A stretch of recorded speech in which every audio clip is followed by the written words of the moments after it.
Bismillahirrahmanirrahim. Assalamualaikum warahmatullahi wabarakatuh. Alhamdulillah hamdan katsiran thayyiban mubarakan fi kama yuhibbu rabbuna wa yarda.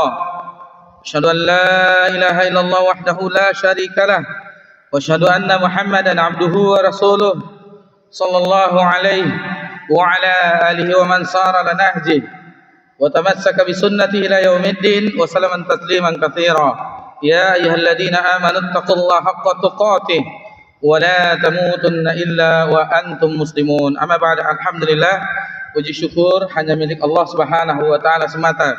Allah Subhanahu wa taala senantiasa mencurahkan nikmat kepada seluruh makhluknya dan itu tidak pernah terhenti walaupun hanya sekejap mata. Kemudian salawat beriringkan salam kepada Nabi kita tercinta, yakni Nabi Muhammad sallallahu alaihi wasallam.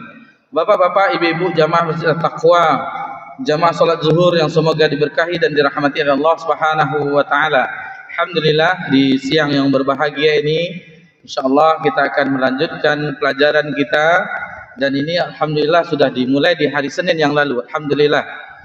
Setelah lebaran kita libur sejenak dan alhamdulillah ini dilanjutkan kembali. Mudah-mudahan Allah Subhanahu wa taala memberikan kita pemahaman di dalam agama Allah Subhanahu wa taala.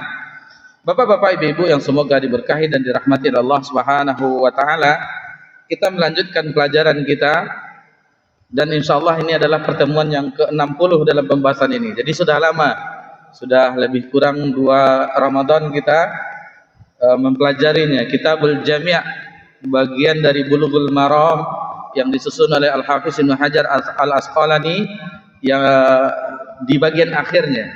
Jadi beliau memuat Kitabul Jami' yang berisikan tentang akhlak, adab, akhlak, perangai-perangai yang baik dan ancaman dari perangai atau akhlak yang buruk. Dan kita di bab yang keempat, masih bab yang keempat, yaitu peringatan dari akhlak yang buruk.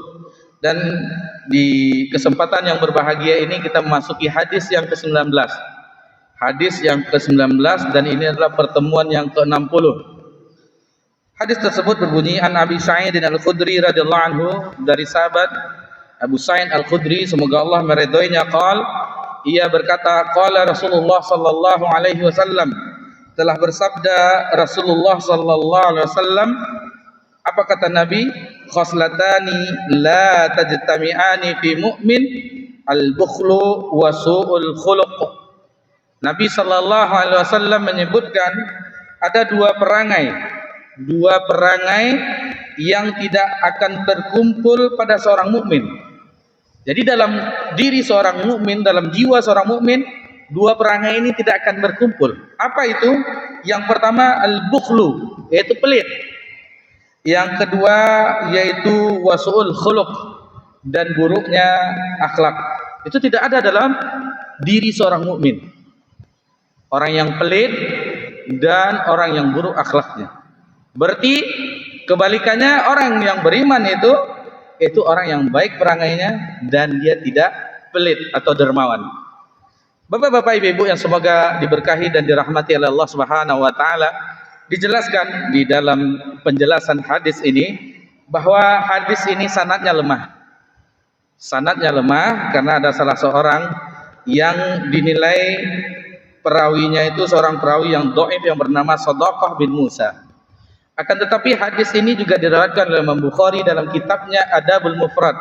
Jadi Imam Bukhari bukan kitab Sahih Bukhari saja yang ada kitabnya yang lain tentang adab, namanya Adabul Mufrad. Kemudian hadis ini meskipun sanadnya dhaif akan tetapi maknanya benar. Karena datang riwayat dari yang lain yang diriwayatkan oleh Imam An-Nasa'i, bunyi hadis tersebut, wala yajtimu syuh wal imanu biqalbi 'abdin abada. Jadi ini pendukungnya. Hadis pendukungnya riwayat yang lain tidak akan terkumpul, yaitu sifat pelit, bakhil dan keimanan dalam hati seorang mukmin. Jadi ada hadis pendukung sehingga hadis yang tadi kita sebutkan yang dibawakan oleh Al-Hafiz Ibnu Hajar Al-Asqalani maka maknanya benar. Baik, kita akan pelajari hadis ini, kita ambil fawaidnya, faedah-faedahnya. Ikhwani fiddin wa akhwati fillah, azakumullah. Dari hadis ini ada beberapa kemungkinan. Jadi tidak beriman itu apa maksudnya? Di sini disebutkan nafyul al-wujud. Maksudnya meniadakan wujud, keimanan itu tidak ada. Atau yang kedua an-nafyu as-sihah, meniadakan keabsahan iman, tidak sah imannya. Atau kemungkinan yang ketiga yaitu an-nafyul al-kamal, tidak sempurnanya iman. Jadi maksudnya di situ, yang imannya tidak ada, atau imannya tidak sah, atau tidak sempurnanya iman. Biasanya para ulama menjelaskan tidak sempurnanya iman. La yu'minu ahadukum misalnya. Itu maksudnya tidak adanya keimanan, maksudnya tidak sempurnanya iman. An-nafyul al-kamal, tidak sempurnanya iman seseorang. Bukan tidak ada iman. Kalau tidak ada iman berarti kufur. Jadi imannya itu tidak sempurna. Lalu kita ambil istilahnya pelajaran-pelajaran dari kitabullah dan sunnah Nabi SAW. Kita gali lagi tentang buruknya sifat bukhil ini, bakhil ini, pelit ini. Yang pertama yaitu firman Allah dalam surat Al-Ma'un ayat yang ketiga, wala yahuddu ala ta'amil miskin. Tidak mengajak orang untuk memberi makan kepada orang miskin. Jadi celaan dalam surah Al-Ma'un, wala yahuddu ala ta'amil miskin. Kemudian di ayat yang lain dalam surah Al-Muddatsir ayat ke-44, walam nakunu tu'imul miskin, yaitu dahulu kami tidak memberi orang-orang fakir miskin makanan. Jadi kenapa dia masuk neraka sakor? Qalu lam nakum minal musallin wa lam nakunu tu'imul miskin. Jadi dia tidak mendirikan salat dan tidak memberi makan orang miskin. Di ayat yang lain dalam surat Al-Lail, Allah Subhanahu wa taala menyebutkan dalam firman-Nya, wa amma man bakhila wastaghna wa kadzdzaba bil husna. Adapun orang yang bakhil, orang yang pelit dan merasa dirinya cukup dan mendustakan pahala di hari kiamat. Nah, itu dia celaan terhadap orang yang bakhil, yang pelit. Di ayat yang lain dalam surah An-Nisa ayat 37, alladzina yabkhaluna wa ya'muruna an-nasa bil bukhl, yaitu orang-orang yang bakhil dan menyuruh orang lain untuk berbuat bakhil, untuk berbuat pelit. Jadi ini kecaman-kecaman beberapa ayat di dalam Al-Qur'an yang mencela sifat pelit, sehingga Nabi kita tercinta sallallahu alaihi wasallam berdoa agar dijauhkan dari sifat buruk ini. Nabi sallallahu alaihi wasallam berdoa, dan ini diriwayatkan oleh Imam Bukhari dalam sahihnya, Allahumma inni a'udzubika minal jubni wal bukhl.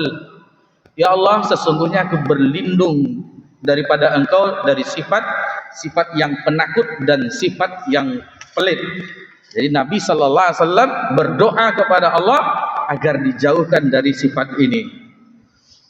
Kemudian di dalam hadis seperti tadi kita singgung, man kana yu'minu billahi wal yawmil akhir falyukrim dhaifah. Barang siapa yang beriman kepada Allah dan hari akhir, hendaknya dia memuliakan tamunya. Dan kita alhamdulillah di negeri kita kebiasaan orang-orang yang berlebaran, ya dikeluarkan kue lebarannya, dikeluarkan minumannya, dan ada THR-nya. Itu anak-anak girang itu. Tidak perlu banyak, yang penting ada. Nah, jadi jangan sampai pelit kita. Jadi teringat kalau kisah waktu kecil dulu, puluhan tahun yang lalu, tahun 80-an kita SD, itu ditandai itu rumah-rumah tetangga kalau di kampung menambang. Ini bapak nih rumahnya dia pelit. Dulu masih ada uang 25 atau uang KB itu 5 rupiah. Kalau sedikit ngasih, kita bawa kantong plastik, kuenya disalin. Dia pelit. Itulah dulu perangnya waktu kecil. Mungkin sebagian dari kita mengalaminya, tapi sebenarnya ini tidak baik juga. Itulah waktu kecil tahun 80-an masih merasakan. Tapi kalau sekarang mungkin tidak ada, kecuali yang bagi yang kerabat-kerabat itu. Dan waliyazubillah kalau di medsos ada meniru gaya orang-orang ahlul kitab. Ada lompat-lompat THR. Ini kita latah, ngapain orang lain ditiru? Lompat-lompat kasih THR. Padahal yang mereka lakukan orang-orang Yahud terhadap saudara kita di Gaza, mereka menghabiskan saudara-saudari kita. Pilu hati kita melihat anak-anak kecil yang berdarah, yang kepalanya terpisah. ya kita doakan mereka. Walaupun kita tidak bisa ke situ atau tidak ada akses, donasi, doa. Kecuali presiden kita Bapak Prabowo, seluruh rakyat Indonesia wajib jihad, baru kita angkat senjata.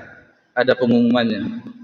Baik, itu sedikit mengenai masa-masa dahulu hari raya. Kemudian Nabi SAW menyebutkan, mana pasat sedekatun min mal. Jadi tidak berkurang harta bagi orang yang bersedekah, tidak akan berkurang.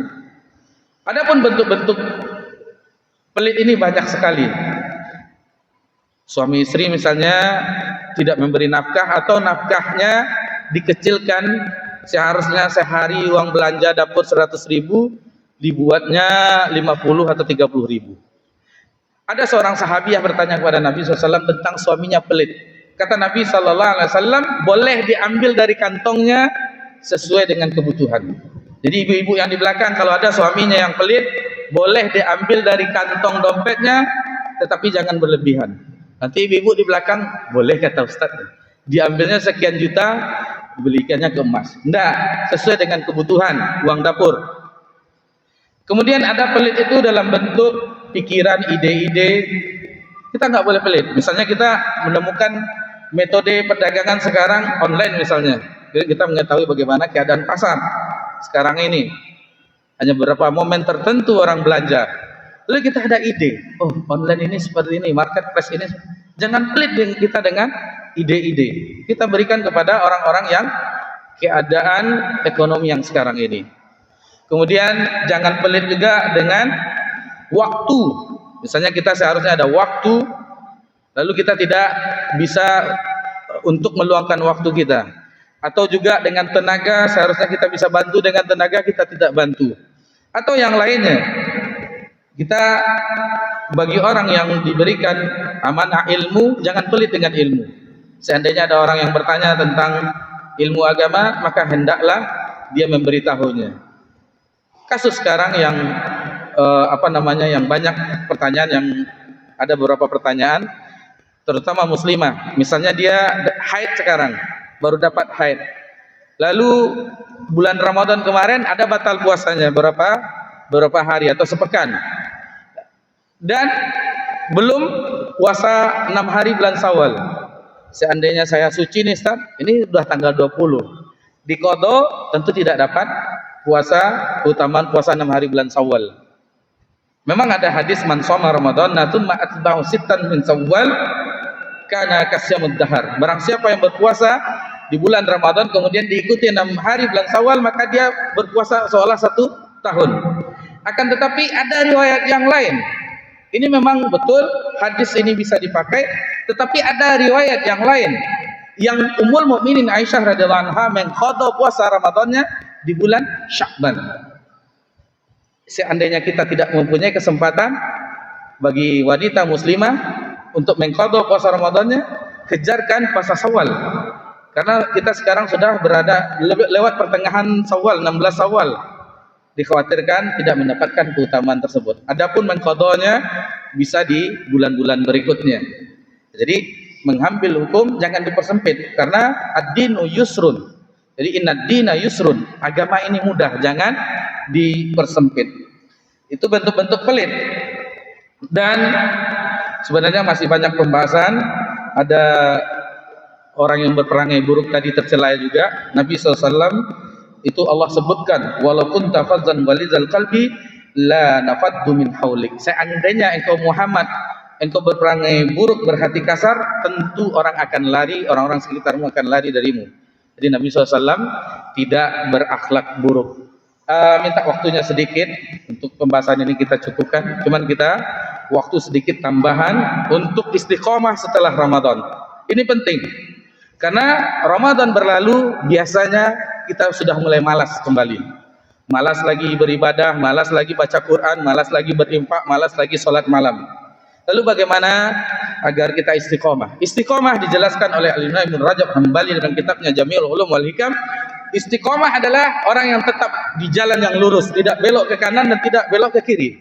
Dan itulah yang kita minta setiap hari. Ihdinas siratal mustaqim.